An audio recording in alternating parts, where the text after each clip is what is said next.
கொண்டாட ஆண்டவனை வேண்டுகின்றேன்.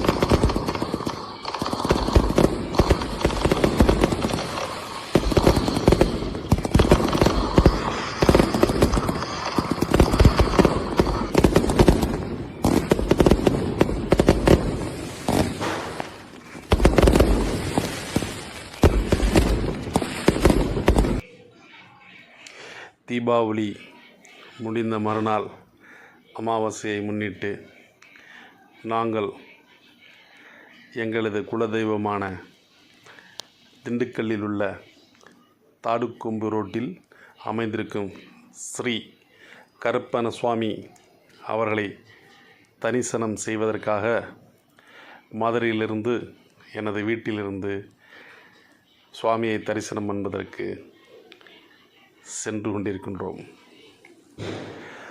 தற்போது மதுரையில் காலையிலேயே மழை ஆரம்பித்துவிட்டது.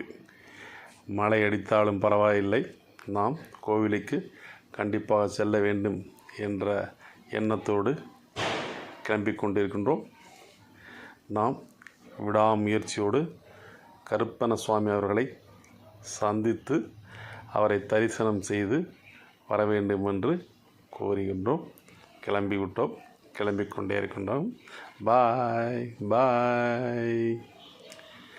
கிளம்பிவிட்டோம். தற்போது மயிலிருந்து திண்டுக்கல்லை நோக்கி கருப்பணசாமியை தரிசனம் செய்வதற்கு திண்டுக்கல்லை நோக்கி கிளம்பிக் கொண்டிருக்கின்றோம். வெகு விரைவாக வாகனம் சென்று கொண்டிருக்கின்றது. நம்மளது குலதெய்வ வழிபாடு கட்டாயம் செய்ய வேண்டும்.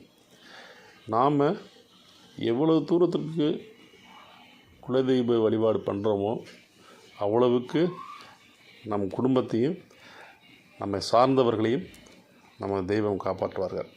இதோ வந்து விட்டோம். திண்டுக்கல்லில் அமைந்துள்ள தாடிக்கொம்பு ரோட்டில் இருக்கும் கருப்பணசாமிக்கு இதோ சென்றடைந்து விட்டோம். அங்கு உள்ளே நுழைவாயில் இதோ கருவறை, கருப்பணசாமி கருவறை சூப்பராக இருக்கின்றது.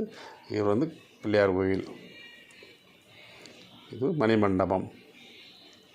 எதிர்த்தாப்பில் இருக்கிற இடத்துல தான் நம்ம பொங்கல் வைக்கிற இடம்.